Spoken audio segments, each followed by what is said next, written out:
Without further ado, let us proceed. Sir David, please take it away. Okay, thank you, Marian. Now I learned na meron palang pwede ibang sabihin pag nagpipicture kasi delikado isa. So green na ngayon. Say green, yun yung bago kong gagamitin.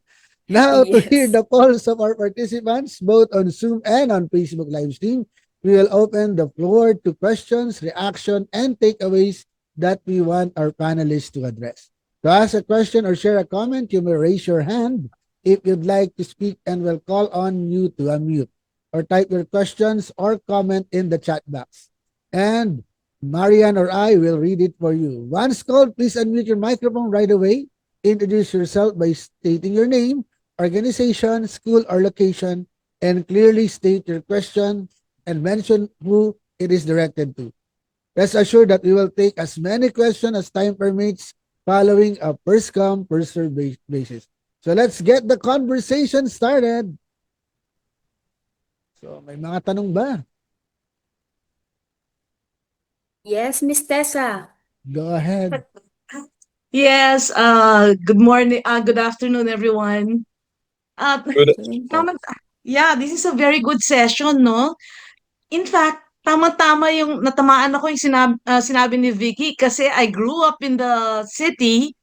Hindi masyadong alam itong tungkol sa mga pagkain natin, no? Puro puro pork chops at saka mga delata, mga pagkain that I really grew up with. I only learned how to eat vegetables and other food when I was already in college.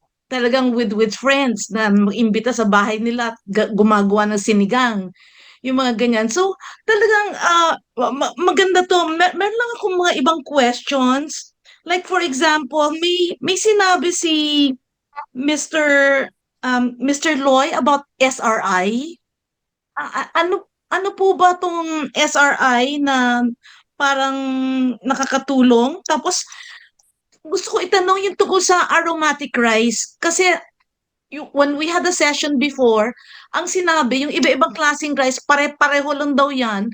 Kaya lang inisprayan lang ng amoy hasmin, amoy ano, yung mga ganyan. So ito bang aromatic rice ay tunay talaga, a certain heirloom species na talagang nandun yung mabangong amoy ng rice? So, yun yung isang question ko.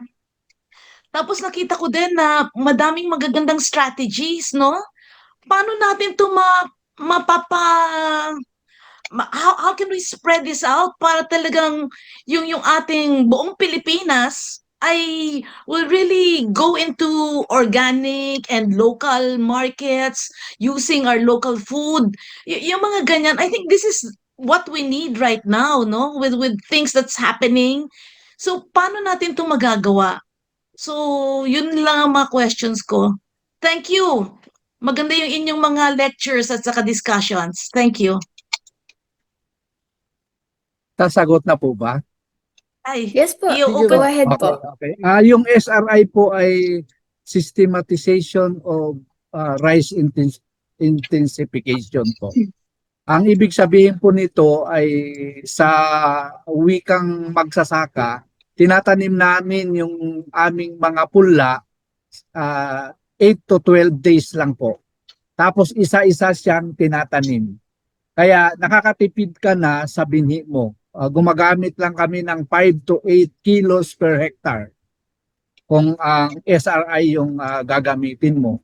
Tapos no fertilizer, no chemical, organic lang po yung nilalagay. Tapos may mga practical na pamamahala dito. Halimbawa pagdadamo ay dahil mga straight planting ito, madali mo na lang siyang madamuhan. Tapos yung wala po siyang gaanong insekto dahil tagos yung sikat ng araw, tapos tagos din yung hangin. Hindi nababarahan dahil nakalinya siya na parang sukat-sukat yung mga pagtatanim dito sa SR. Tapos doon ma'am sa yung aromatic rice, may mga yung totoong mga binhi na ginagamit ay totoo pong aromatic yun. hindi po siya yung parang peke. Tama po kayo mayroong mga bigas na para magbenta ay iniisprehan nila na amoy sampagita, amoy na ganitong bulaklak. Pero yung sa amin po, ginagamit namin ay talagang totoong aromatic siya. Ibig sabihin, mula sa anihin mo, naaamoy mo na eh. Tapos pag niluto mo, hanggang 7 o 8 bahay ay maaamoy yung niluluto mong kanin. Ganon siya kabango. May mga variety naman po na hindi siya tumatagal yung bango niya. Halimbawa, good for 3 months lang yung bango niya. Pag hindi mo na-consume, ay nawawala na yung aromatic niya. May mga variety naman pong ganon. Kaya yung pag minarket po yun, sinasabi dun sa consumer na itong variety na ito ay hanggang 3 months lang ang bango para hindi ka po sisihin. Baka bibili siya ng napakarami tapos hindi niya makonsume tapos pagdating ng ika-4 na buwan wala nang amoy, parang babalik sa iyo at ay sinungaling ka naman, Kuya Loy, sabi mo mabango ito tapos hindi na. Kaya ino-orient po namin 'yon. Mayroon naman talaga yung mga tinatanim na hanggang maubos mo siya, hanggang yung bini mo itatanim mo mabango pa rin. Parang mga ganun po na variety. Thank Kaya lang you. hindi po siya ang ano lang po ang totoo, hindi naman po siya daan-daan yung maaani mo pag heirloom rice yung itatanim mo compare doon sa mga conventional at saka yung sinasabi nilang hybrid na maraming sako ang maaani mo, maraming palay na maaani. Pero ang heirloom kasi ay ang pinakamataas naming naani sa 1 hektarya 70 lang po sa experience po namin.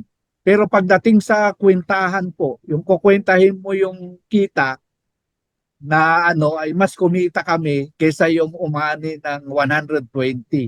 Kasi mura lang niya yung mura lang po yung bigas niya. Samantalang kami ay mahal po yung bigas namin. Nagsimula po kami ng 50 pesos, ngayon maabot na po ng 90 pesos per kilo. Basta organic na heirloom po yung ibebenta mo. Yun lang Yeah, po. thank you. Thank Thank you, Sir you. Loy. Before we proceed, I would like to read some comments on the chat from Darius Lusande about green leafy vegetables such as kamote tops. It is not recommended for people taking warfarin because it is anticoagulant, especially for stroke patients. From Bay Norhata Alonto, I have always believed that the Moros are indigenous people because we really have our own traditional cuisine shaped by our cultural heritage, our geographic location, and historical context, and most importantly, by Islam. Our traditional spices and other ingredients are now being recognized as gastronomically exotic and delicious as well as healthy. Thus, the trending of palapa. I'm amazed that non-Muslim friends from Luzon and elsewhere are requesting for palapa from me. Alhamdulillah. Thank you to that comment. Now, let's proceed to some other questions. Yes Dr. po, I Nina Galang? believe, yes, Dr. Galang po is raising her hand. Yeah. Sorry, I can't open my video kasi pag binuksan ko, lalabas ako upside down. So, That's okay. I will look weird. So, yung last sentence ni Mr. Aruesa really brought me to my next question. Yung supply, demand, and price of heirloom rice. So, gusto nating ipalaganap, no? Pero, maliit ang supply. Also, mahal. So, I mean, let's face it, talagang hindi maa-afford ng majority yung mataas na presyo. Ngayon nga, ang race ng government is to bring down the price to 20 pesos a kilo, no? Such that government is even subsidizing. So, kung maliit lang yung input na walang chemicals, right? And then you make your own fertilizer, Of course, it's labor intensive yata, no? So how can paano ba natin masosolve yon? Gusto nating ipalaganap ang awareness and use and utilization, pero konti lang ang yield, I mean, ang production, and mataas ang price. How can we meet the challenge of having many of our our citizens consume it? Paano yon, Mr. Arwesa? Okay. Pwede ako magsagot din? Okay. Sige po, Sir Okay. Ernesto. Okay po, wala Yes. pong problema. Tungkol po dun sa rice. Nagtaka nga ako bakit mukhang hindi in-emphasize ni Sir Loy Arguesa yung unpolished rice. Kasi yung unpolished rice, actually, hindi mo na kailangan i-polish yung yung dalhin sa gilingan yung at yung ay.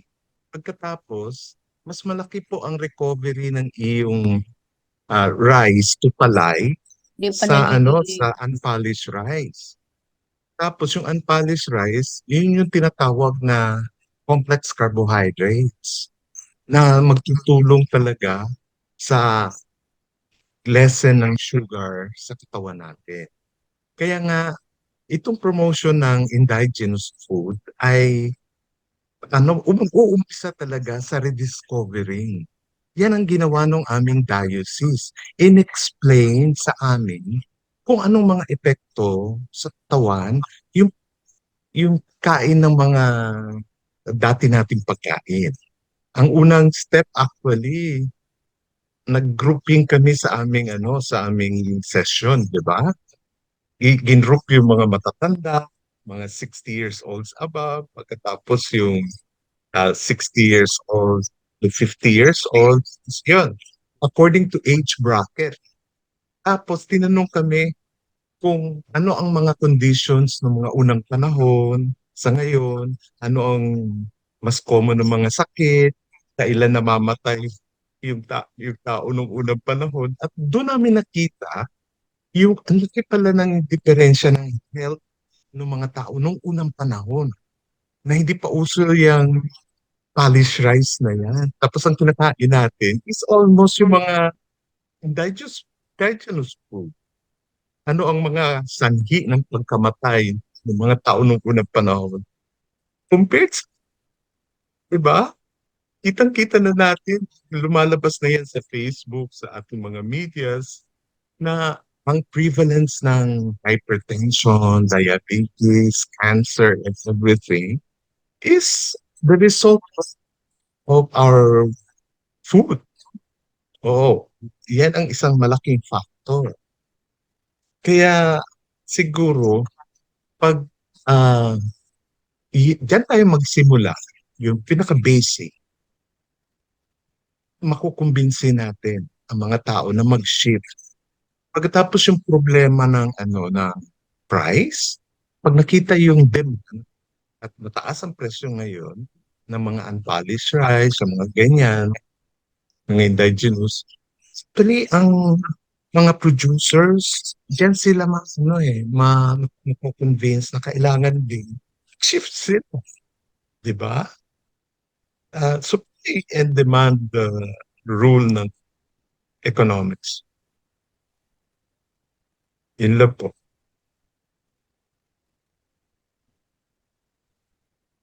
May I follow up? Sure po, go ahead. Oo. Sir Gab. So you're saying, Mr. Pantua, na pag unpolished will be cheaper? Kasi, No. ha? Kasi po, ang supply ngayon ng unpolished is mababa. Mababa, oo. Oo, kasi hindi pa alam ng tao na mas maganda pala yun. So the Oo. demand is small. The Oo, demand pero is small, kaya konti ang nagpo-produce, nagpo-produce. kaya mahal. Kaya hindi, ang supply din, kukunti kasi, kukunti lang ang bumibili rin, Yeah. di ba? Pero yung mga bumibili kasi naghahanap talaga yung alam nilang mas healthy yun, hahanapin nila. Kaya nga sinabi ni Mr. Loy kanina, na karamihan daw ng mga kumakain ng indigenous food, yung mga mayayaman. Hindi kasi alam ng mga farmers or may mga demand na. Actually sa amin diocese, nagkukulang na ng polished rice. Kaya nagmamahal talaga siya automatically. Pero hopefully, gets ng attention na yan ng mga farmers. At sila na mismo ang magbabago niyan. Darating yan pag mataas yan. Kasi at sa totoo lang, mas pabor sa kanila kasi mas mataas ang recovery. Mahal na, mas mataas ang recovery ng rice from palay. Mhm. May I ask Mr. Loy, yung bang pinagbibili na red, black, and aromatic, is that polished? Ano po, dalawang klase po yun kasi kung ang gusto ng consumer ay unpolished, mayroon din po yun. Yung Mhm. makulay doon ay unpolished po yun.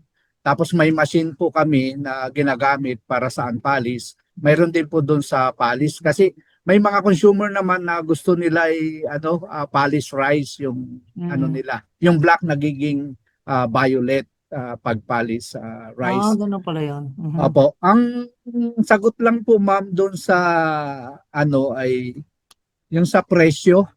Yeah. Tama po kayo ma'am kasi dahil hindi mga wholesale yung pagbibenta ng farmer kaya mas mataas yung benta nila. Ibig sabihin kasi retail.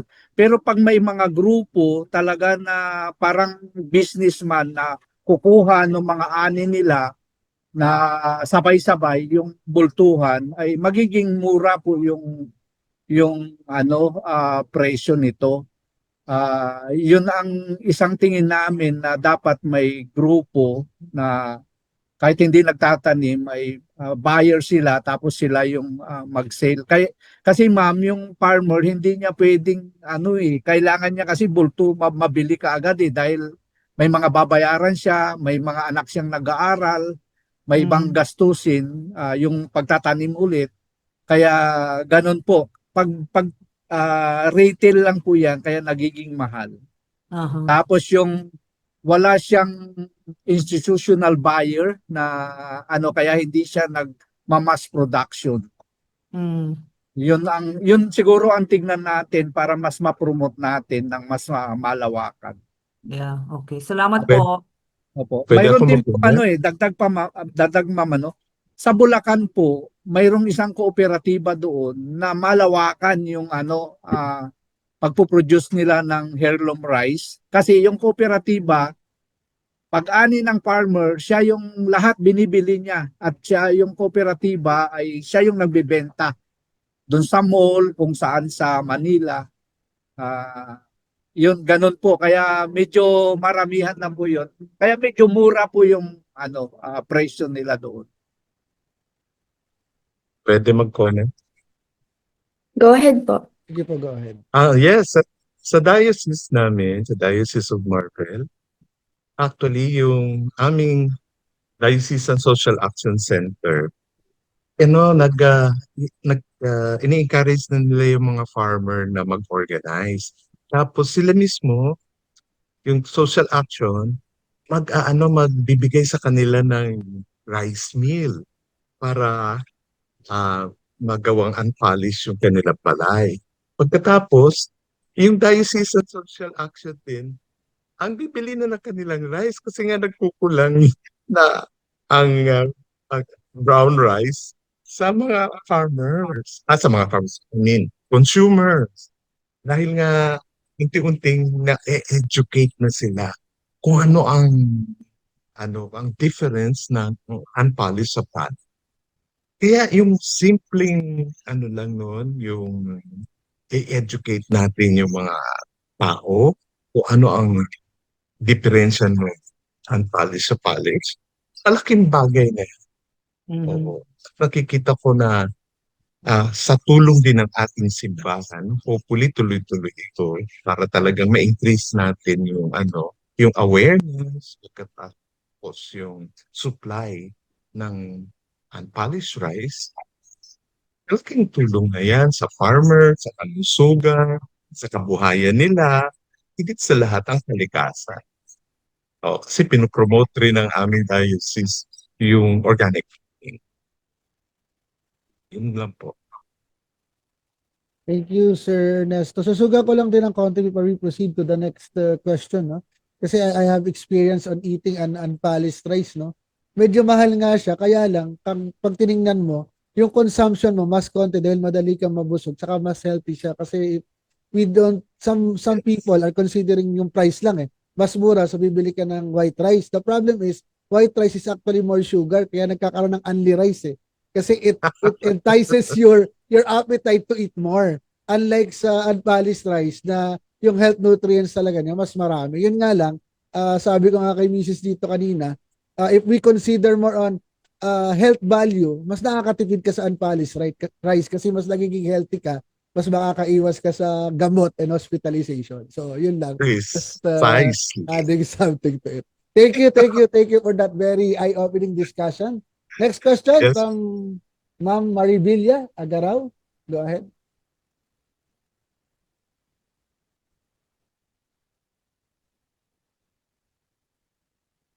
Ma'am Maribilla. Hello? Narinig ba ako?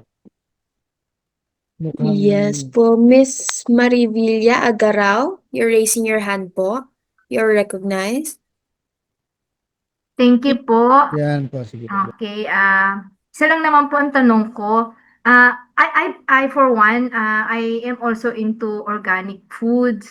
Pero ang dilemma, ako po personally, ini-maintain ko talaga ang organic food. But when you go to the market, parang sobrang taas ng price na, well, at least for us na earning, we can afford. What about those people who are trying to shift their lifestyle into organic, could not afford? So, paano kaya natin iparallel yung organic food doon sa mga non-organic food para yung pricing, para yung goal natin na everyone would shift into organic ay ma-achieve natin, and of course to live a healthy lifestyle, na yun naman po yung ating ina-advocate. Thank you po.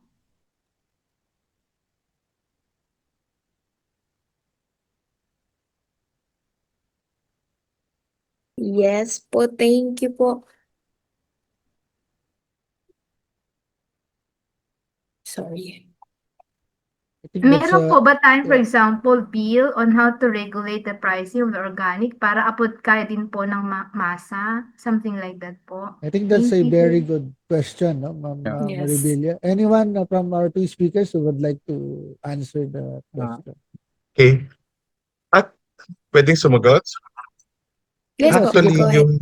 Sige po. yung mataas na presyo, ma'am, yun ang maghihikayat sa mga farmers actually na magtanim pa ng mas marami. And hopefully, pasok nga yung supply and demand. Oo. Magandang yun talaga, magandang ang tawag nito, incentive sa kanila na mag-shift talaga sila sa organic. Siguro lang, ang unang mahihirapan talaga, yung mga population na nasa city, yung walang masyado pwede nilang pagtaniman na sila na mismo ang magtatanim. Pero yung mataas na presyo na organic, that would induce farmers to go into organic. Oo. Kasi talagang sa totoo lang yung first transition stage yan from conventional to organic. Mahirap po gawin yan. Saka mababa talaga yung yield. Pero pag gagawin nilang tuloy-tuloy yan, ma-stabilize po yung production natin. Saka mas marami ng tao na magtatanim na organic ang ang kanilang system of farming. Kaya ano yan siya, talagang parang incentive para ma-encourage natin yung mga farmers na mag-shift sa organic. Yung mga tao naman na hindi farmers, maano sila, parang matuto sila magtanim ng kanilang mga pagkain sa mga bahay-bahay nila, no? Ang the best example would be the malunggay. That is one of the most nutritious vegetable na pwede mong itanim kahit saan, no? So hopefully, ano natin ito, wag muna tayo masyadong sensitive sa price, pero hopefully may kayat din tayo or may ma-encourage tayo na magtanim ng mga malunggay, ah, ano pa, alugbate, kamote, sa ating bakuran lang. Oo, at doon magsisimula lahat yan. Makikita natin ang magiging benefit natin yan sa ating kalusugan, kabuhayan, at kalikasan. Yun lang po.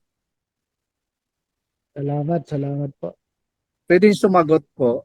Sige po, go Sure ahead po. po. Apo,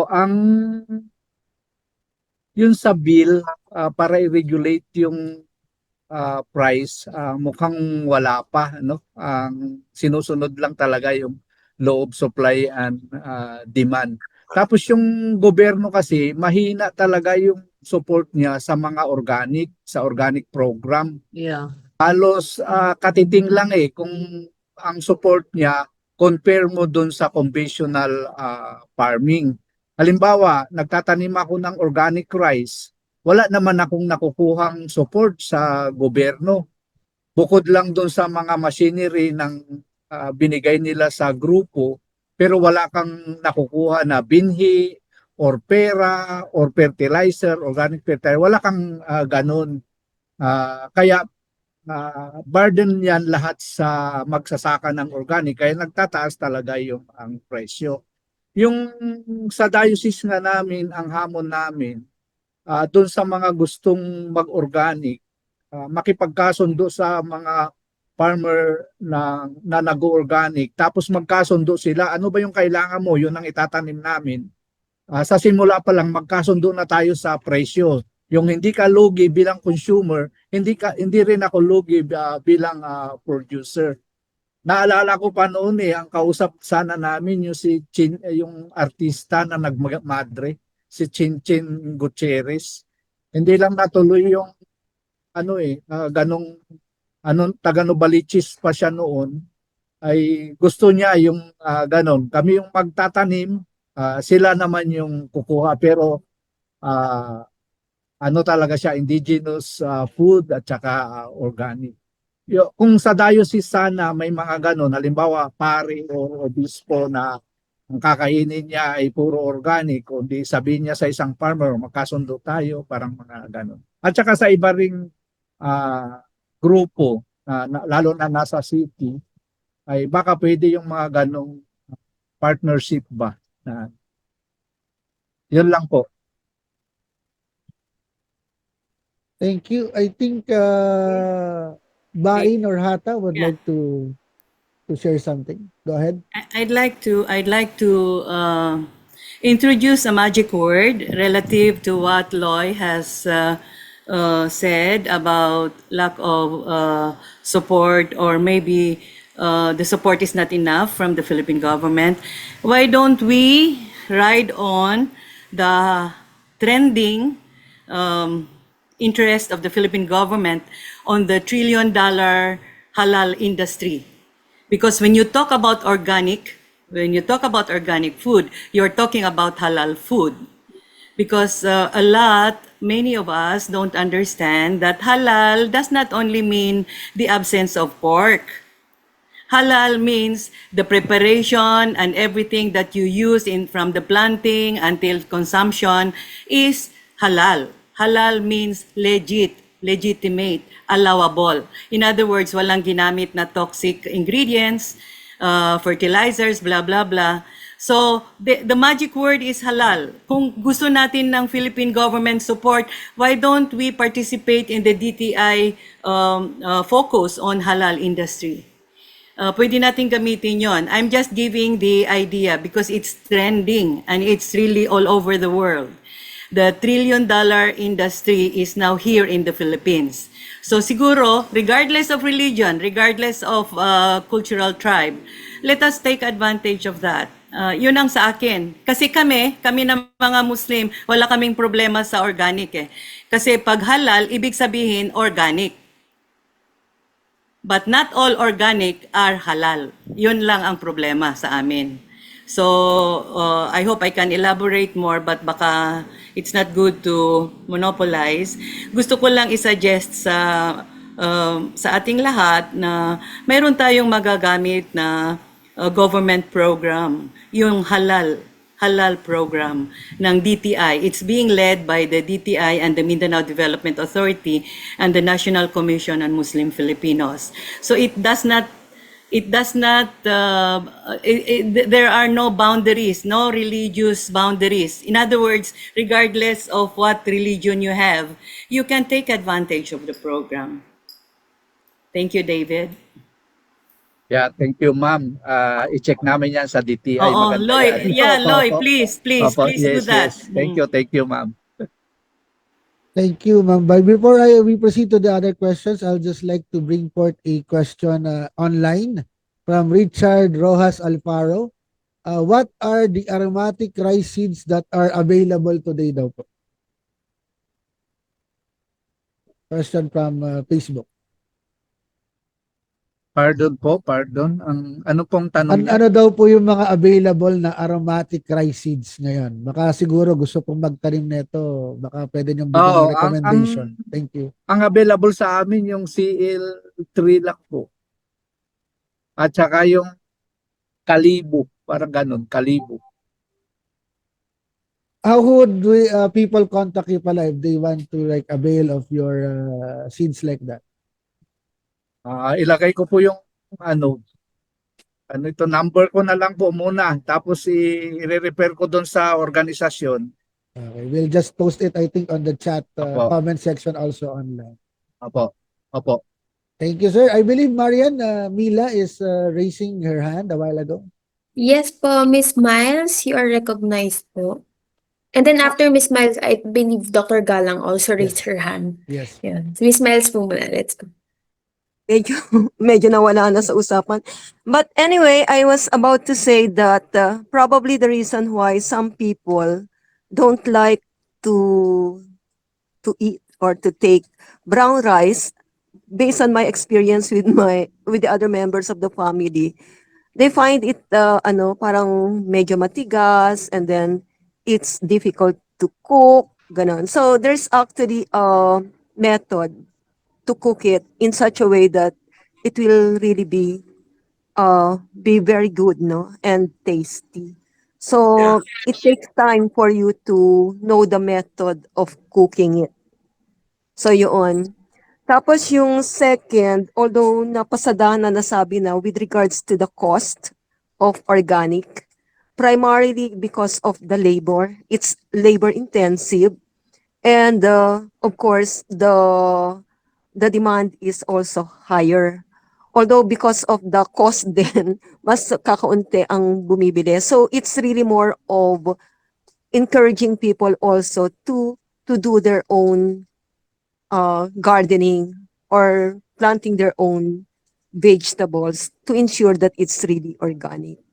Tapos ang alam ko kasi, especially those who would like to convert to organic, they find it difficult kasi even the guarantee system, you have to ensure that your neighboring farms are also into organic. Kasi pagka merong malapit sa inyo na inorganic ang ginagamit, you cannot be certified. And only those who are certified organic can really export their products or even sell it in the market at a higher price. Kasi ginagamit nila yung certification to ensure that it's really organic. Merong mga seal yan eh. So, for a country wherein medyo parang hindi talaga total no yung support sa organic, dapat kasi when you say organic, as much as possible buong province. And just like in Bhutan, it's now the whole country. Yeah. And in Europe, there was sometime in early 2000, they're already coming up with a program intensifying the organic. Kasi if you convert from inorganic to organic, it takes time eh. Kasi bubuhayin mo yung lupa, and of course, in the initial stages, you will not be producing as much. So talagang it has to be supported by the government, and the mindset of the government must really be shifted into really supporting the organic farmers. Although meron na tayong mga LGUs who are really into it. Ang problema kasi sa atin, even with regards to the GMOs, ang lalakas ng mga lobbyists, and I think graft and corruption definitely enters into the picture when people earns out of that yung the businesses actually paying for their trips abroad and their hotels, etc. So it's an overhaul of the system as well if you try to look at it. So siguro doon sa mga not so well off to be able to really buy it because of the cost at the moment, what we can do are the community gardens. Yung talagang the community will ensure that they have their own vegetable gardens where they can get their organic food, and to ensure also that their system is organic.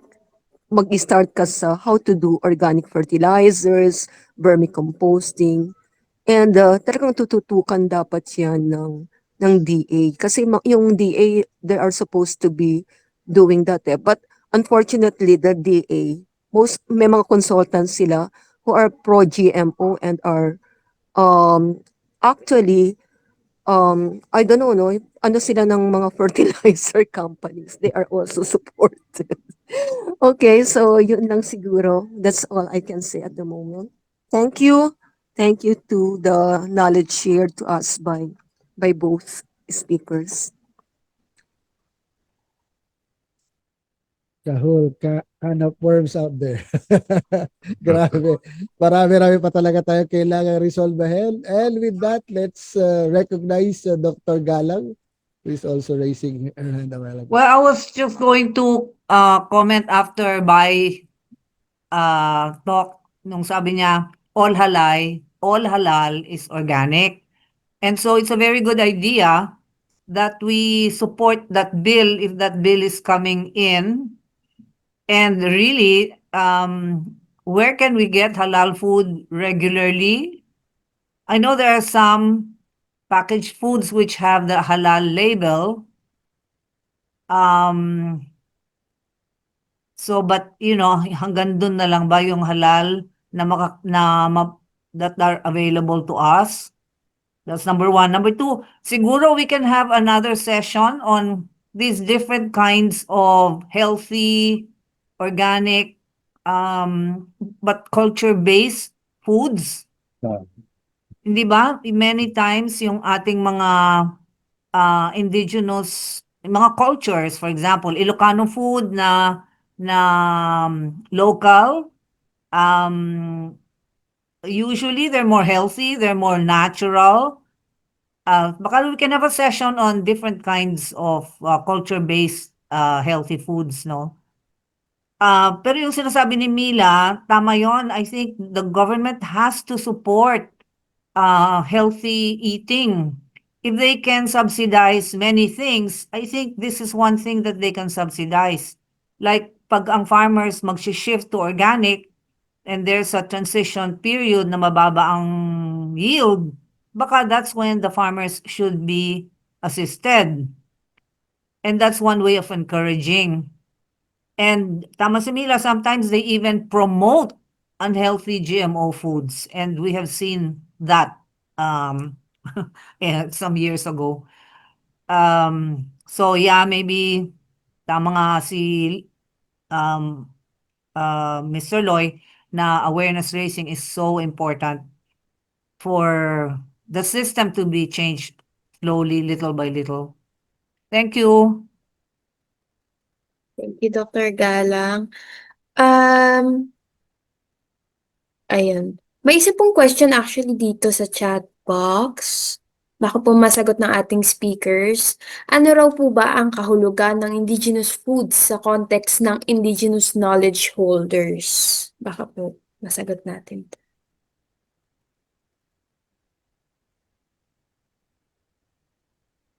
Galing po kay Mr. Ed Clemente.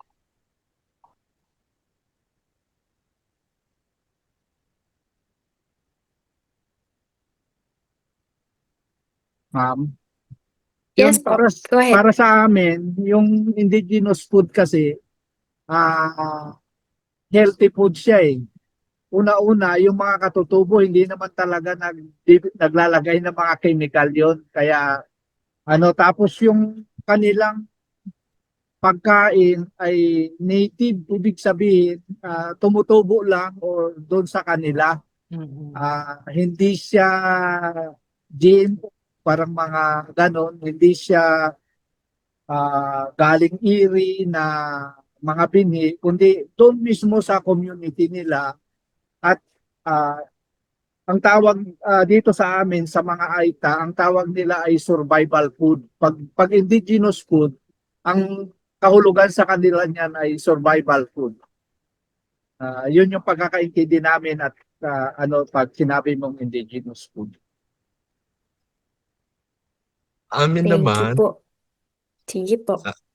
sa diocese namin, yung indigenous food, as the word describe indigenous, yan yung talagang local, yung dito lang na nakikita natin sa ating paligid, no? So, kagaya nung ang best example rin yung tinatawag nilang lat. Oo, yung maasim na grasses. Pagkatapos yung fern na wild na ginagawa nating salad. Yan, mga indigenous foods. Yung Yung common pako. lang po. Alugbate, malunggay. Yan po ang tinatawag natin na indigenous. Yung hindi introduced ng ating mga colonizers ng mga Espanyol, mga Amerikano, no? Yan po. Interesting Ay, yung Marian, no? Siguro, sige po. Go ahead. Hindi, yung ano lang, Sige po. konting konting Bye. Go ahead. pagkakaalam ko lang what indigenous food are. Kasi yun ang expectation ko before I joined the Zoom eh. But I'm completely satisfied with the lectures and the interactions. Ang simple lang naman anong indigenous food eh. Yun yung very traditional sa mga native na mga tao. At sa paningin ko naman, lahat naman tayo native before the Spaniards came eh.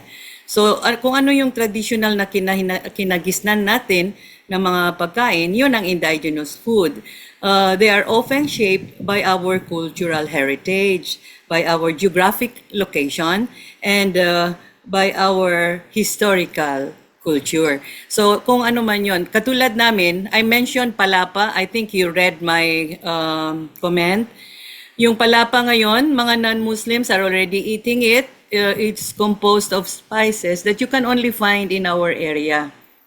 Yung sakura, which is the base of that, the basic ingredient of that palapa, it only grow in Lanao del Sur. I don't know why. It grows in dry areas, but hindi siya juicy at saka hindi iba ang lasa.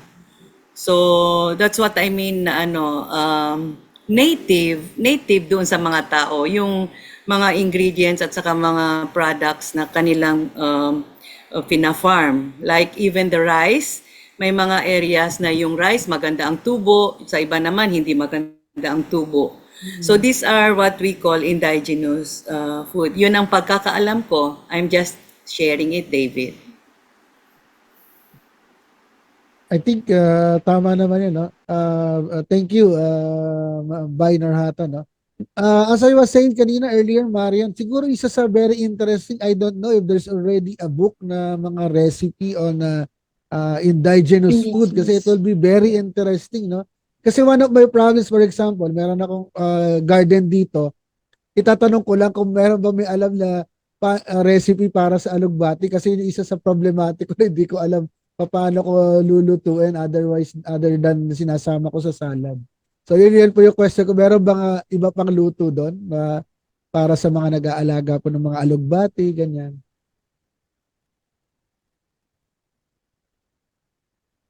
Sa amin, ang pinaka-popular na pagluto ng alugbati, yung ginisang alugbati. Yun. Ang alam ko, dyan magaling ang mga Ilonggo. Ginisang alugbati, lalagyan nila ng na hipon. Yun ang sahog nila. Ah, Yung Opo. mukhang Nag-comment masarap din po yan. si Miss Miles. Munggo. Is good in munggo din daw po ang alugbati. Ang bilis kasi niyang mag-grow talaga pag pag yeah. inalagaan mo. Kasi sabi ko, paano ko ba to iluluto? So thank you. Ayun. Any other questions, Marian, that we have? Can I hear something? This is Isay. Yes, go ahead. Ma'am Yes Isay. po, go Miss Isay. Yeah.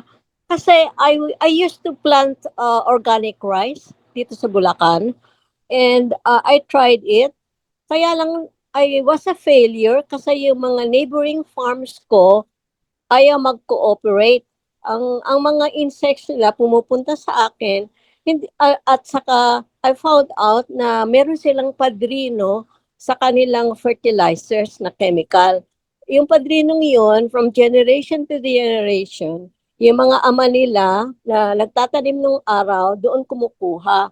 Pagkatapos, hindi nila ma-break ang relationship doon kasi kapag bumabagyo at kailangan nila ng fertilizer or anything that they will need sa farm nila, yung padrino nila ang nagpro-provide. Miski na convince mo sila mag-organic, ayaw nila because of that relationship. Yun lang.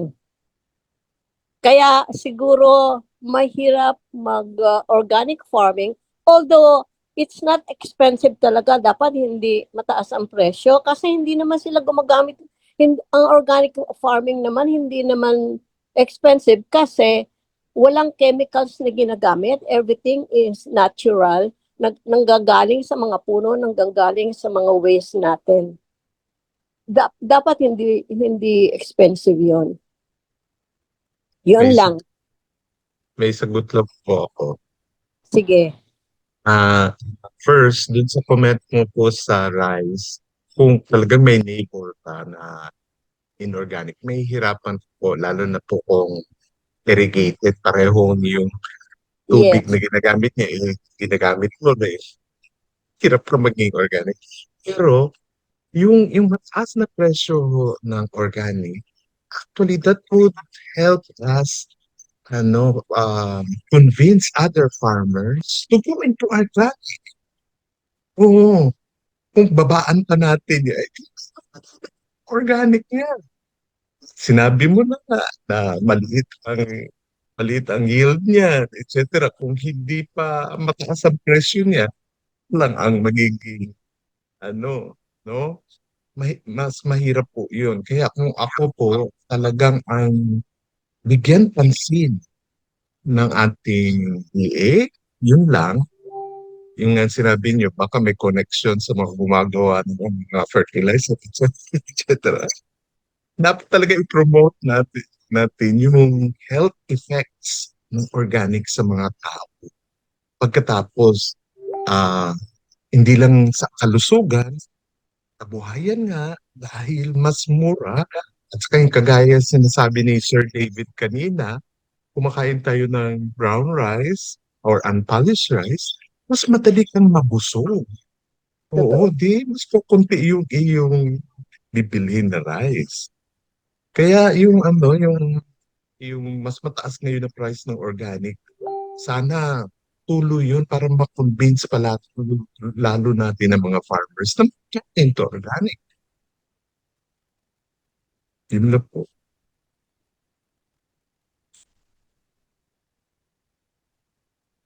Yes. Ay, may gusto po kayong add, Sir Loy? Yes po, reaction lang dun sa taga Bulacan. Ang Ay, go po. yung may padrino sa fertilizer. Kasi dito ang nararanasan sa Zambales, una, yung may-ari ng lupa, hindi yan pumapayag na mag-organic yung magsasaka, yung tenant niya. Gusto niya ay conventional. Tapos yung mga trader na nagpapautang sa kanila, dinidiscourage sila na mag-organic kasi wala nang bibili ng mga fertilizer nila. Wala nang gagamit ng mga fertilizer nila. Kaya yung farmer, hirap na hirap umamin na mag-organic kasi wala na siyang mauutangan. Pag hindi ka umutang ng fertilizer doon sa trader, hindi ka rin niya pauutangin para sa pagkain mo. Yun po yung nagiging dito, ang lang siguro talaga magsimula doon sa mga maliliit na magsasaka, tapos magsimula sa organizing, mga ganon. Hindi muna doon sa malaking business, kundi mas ma-orient yung mga farmer sa tama at saka doon sa makakatulong sa kabuhayan at sa kalikasan at saka sa kalusugan nila. Hirap talaga po na mag-kumbinsin ng farmer na mag-organic. Sige po, salamat po. Thank you po. Yes, Dr. Galang, you are recognized. Thank you. Ang merong mga probinsya na proclaim na they're anti-GMO at saka organic sila. Like Mindoro, Cordillera, Negros. Nag-uugnay ho ba kayo sa kanila? Province-wide. Sa Negros po, may ugnayan kami. May ilang farmer doon na kaugnayan. Tapos sa Mindoro din po, dahil may diocese naman doon, nakakaugnay din through Caritas sa Philippines. So, ang ugnayan nyo Parang through po Caritas. nagkakasama-sama kami nung ilabi yung PGS, yung participatory guarantee system. Oo. Papaano siya maging certification, yun, nakasama-sama naman. At naging batas na pwede na ngayon para yung paraan na yun ay ginagamit para hindi gaanong mahal. Nagmamahal din kasi ang organic dahil sa certification eh. Oo. Sobrang mahal yung certification. Yung Cordillera ho, meron kayong ugnayan din? Sa Cordillera. Cordillera, wala pa po eh. Yung sa Heirloom Rice sana at saka Isabela, wala pa po. Sa mga advocacy lang, nagkakaugnayan. Okay. Hindi ko lang alam kasi province-wide supposedly ang but hindi ko alam how strong it is, kung ganong talagang ini-implement. Pero so ako pag binibili ko na lang from those provinces. Sa stores dito, yung galing sa Mindoro, sa Cordillera, yun na lang binibili ko kung wala naman kung ako makita na organic.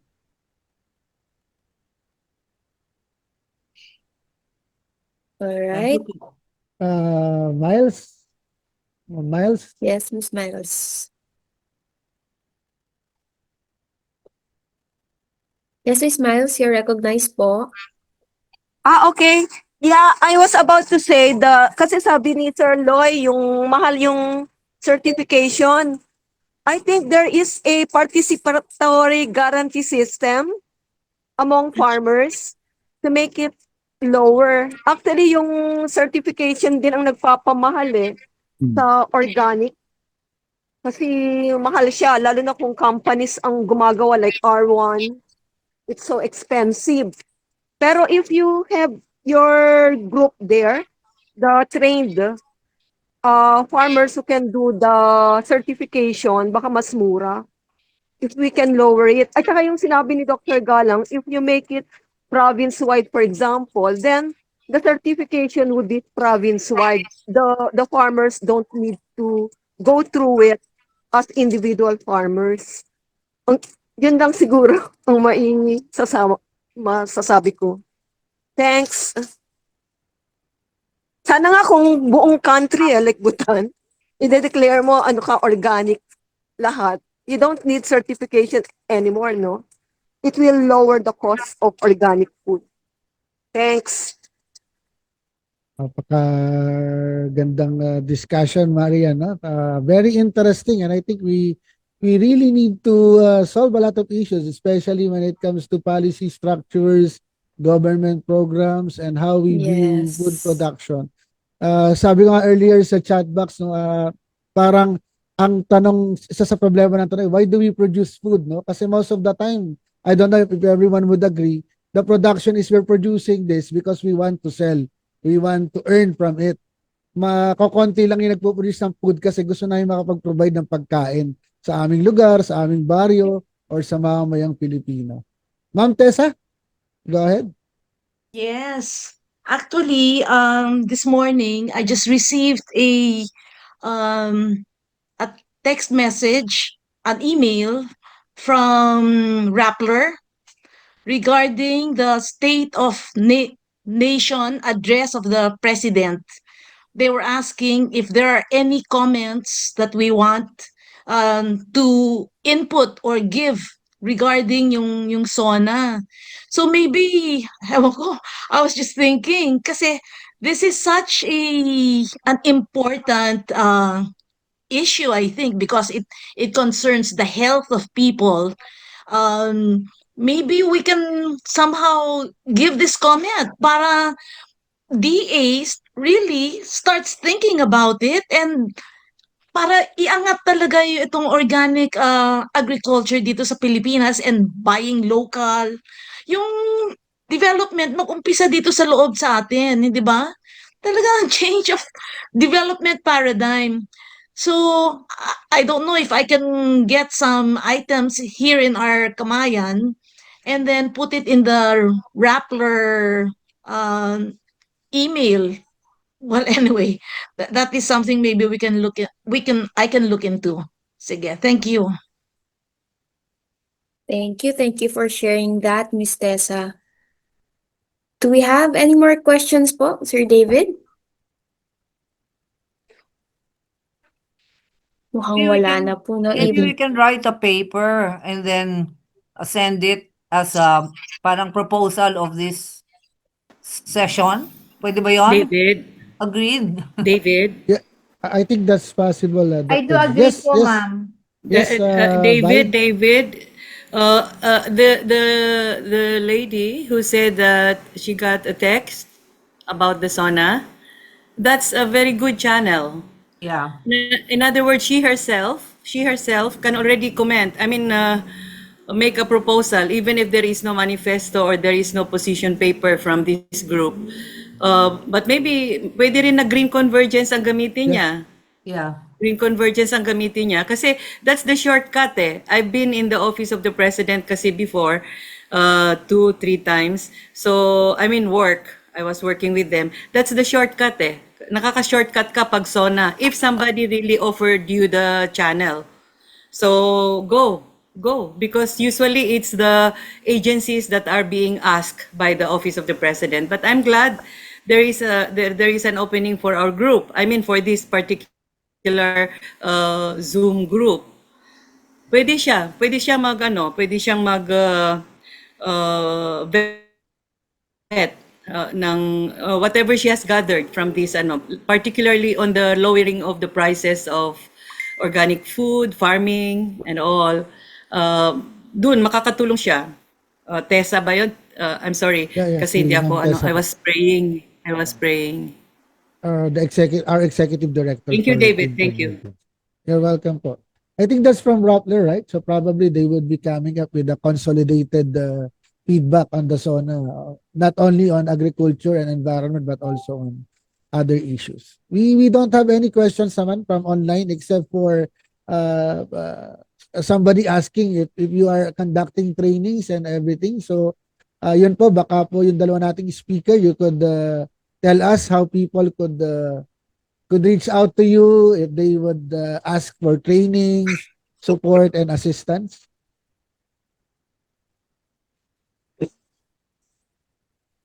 Sa amin po, may manual na po kami ng yung gabay ng pagpadaloy ng rediscovery session sa mga parokya at katutubong pamayanan. Na meron compilation na kami to. Maganda siyang ipalagaan natin sa buong Pilipinas. Maganda po ang epekto talaga niyan. Kasi nire-re-echo na namin ito sa basic Christian communities, libot ng parokya, at talagang very positive po ang response nila sa amin. Okay Meron po. na nga Siguro, Downloadable Go na ahead po ba po. siya? Or do you have sige, links on how we can... meron kaming yung mga katutubong pagkain para sa kalusugan, kasaganahan at kalikasan. May compilation na kami, na-scan ko na siya. Pwede kong isend sa inyo sa Green Connections.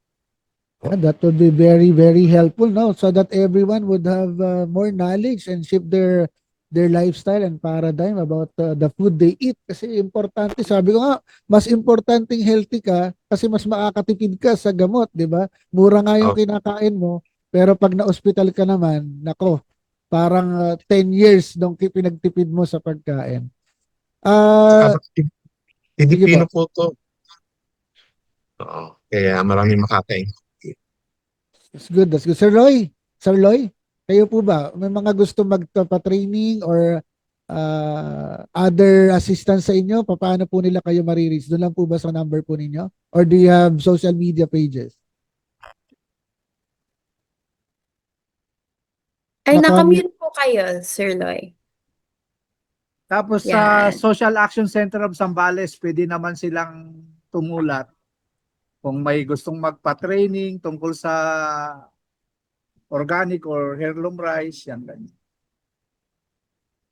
Alright, ayun po sa ating audience, participants, nag-provide naman po si Mr. Ernesto and Sir Loy ng kanilang contacts, no?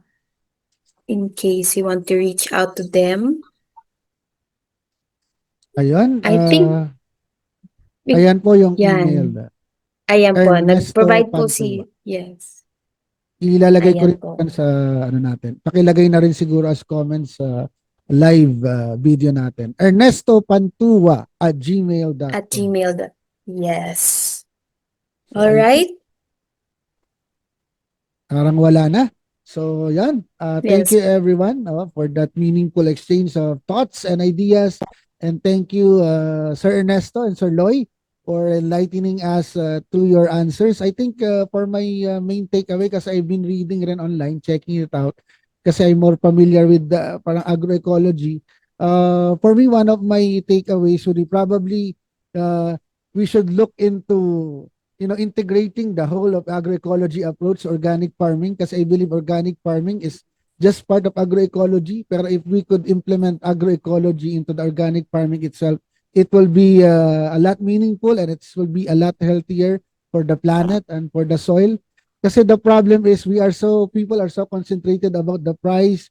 There is no, the nutritional value is commonly not found or not declared. And at the same time, if we value the loss of the total cost of production of conventional farming, it is more expensive than organic farming.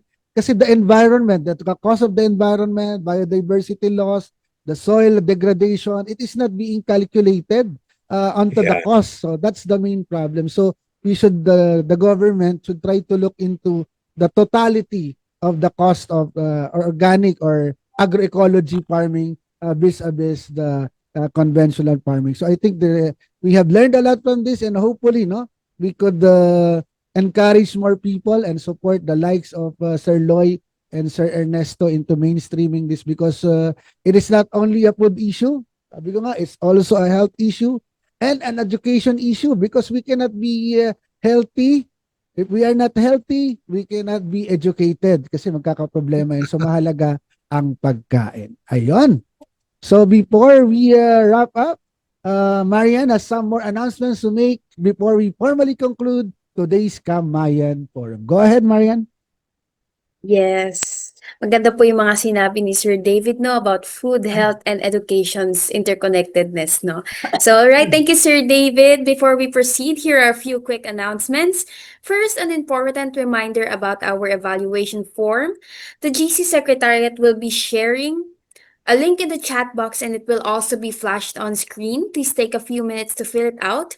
Your feedback helps us improve future Kamayan para sa Kalikasan Fora.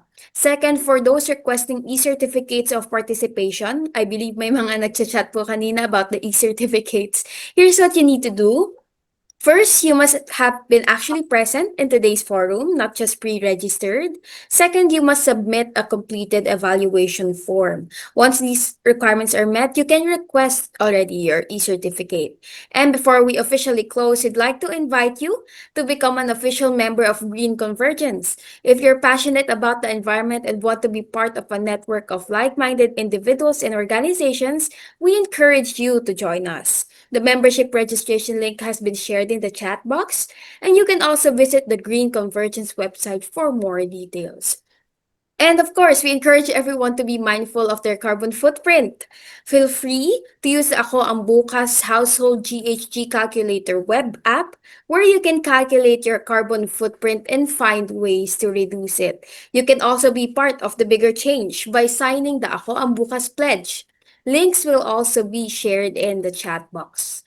Ayan, talagang Green Convergence is always open arms to environmental advocates, plantitos, plantitas, nature lovers, health enthusiasts, everyone interested in becoming part of our initiatives for our shared home as members. Okay, so back to you, Sir David. Thank you very much, Marian. Now, to officially close today's forum, we have the honor of hearing from a very dedicated educator and environmentalist. Please allow me to introduce Dr. Angelina Galang, a trustee of Green Convergence and the program director of Ako Ang Bukas. Let's give our full attention as she delivers the closing remarks. Mga kalikasang araw, Dr. Galang.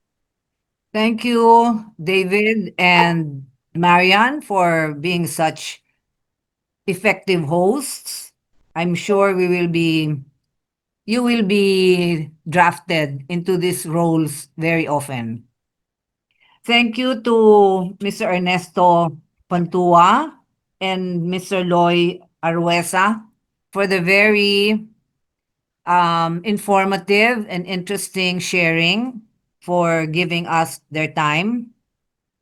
And thank you for all who participated with your presence and your active comments. It's so inspiring to see groups, small groups. Sabi nga ni Mr. Loy na kailangan yata mag-umpisa sa small groups because the bigger systems are already co-opted. May pera dyan, so hindi nagagawa ang tama dahil profit ang unang objective nila. But as we grow individual by individual, small group by small group, lalaki tayo. And it's so interesting that yung mga social action centers and through Caritas, which is a nationwide network, is pushing this program. With this network, we have hope. We have faith that more and more will come to our advocacy.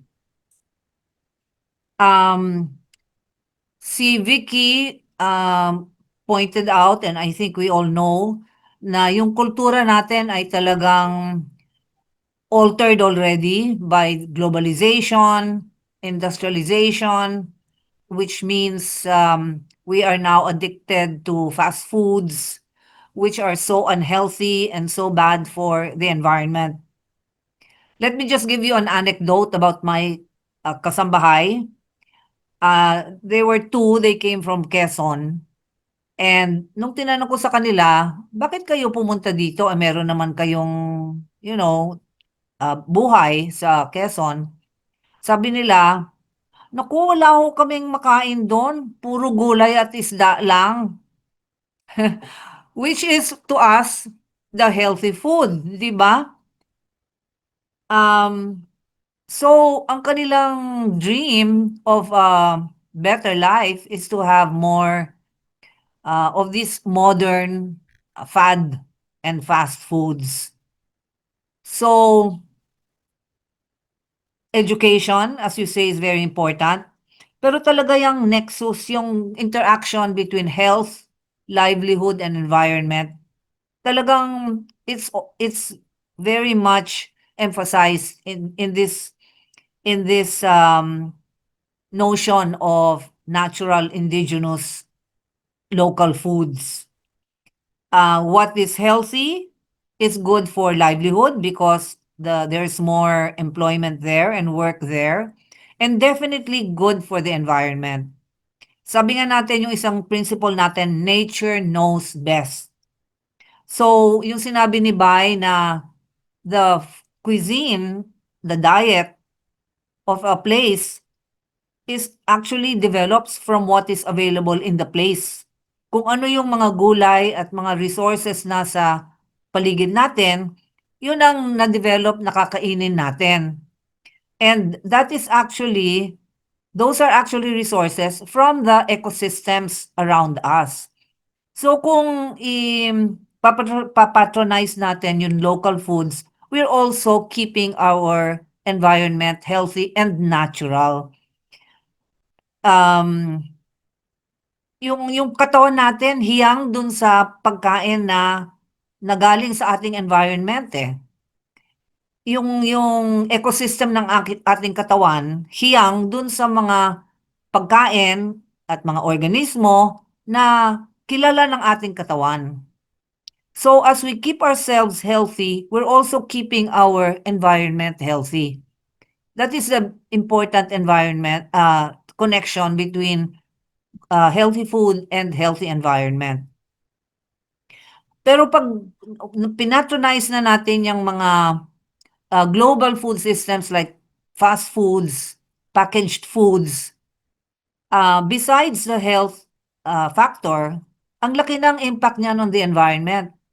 Kasi processing takes the fuel, while of course it's also not good for the health. Travel, bringing ingredients from one place to the other kasi centralized madalas ang ating food systems, increases greenhouse gas emissions, which is bad, which is contributing to climate change. Using chemicals and chemicals for our ingredients and for our chemical agriculture, again, uses manufacture, uses travel, and again, more resources from the earth and more fuel used. So, sama-sama yan eh. Kung anong mabuti sa ating katawan or kung anong masama sa ating katawan, masama din para sa environment. And madalas, masama sa ating social systems, which includes livelihood. So, again, we thank our speakers for enlightening us on the state of our natural foods and indigenous food system. We will have more sessions on this because it seems very interesting and many people are interested. Pero as you have emphasized, awareness raising is more important. It's most important. If we all realize that natural food, indigenous food, is good for the environment and for our health, we will patronize it.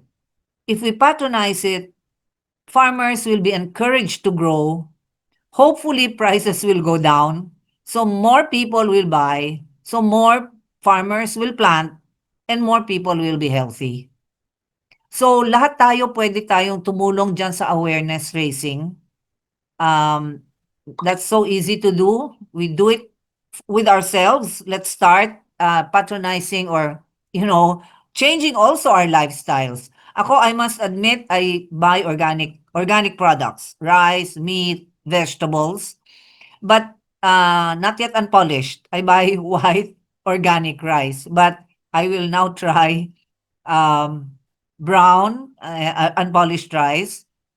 I've tasted the others, yung black and red. Masarap, oo. So, lahat tayo pwedeng makatulong dito by educating ourselves, educating our families, educating our neighbors. Sana dadami tayo and hopefully our whole country will become an organic country. Matagal na namin sinasabi yon. We can be a leader. And actually, with this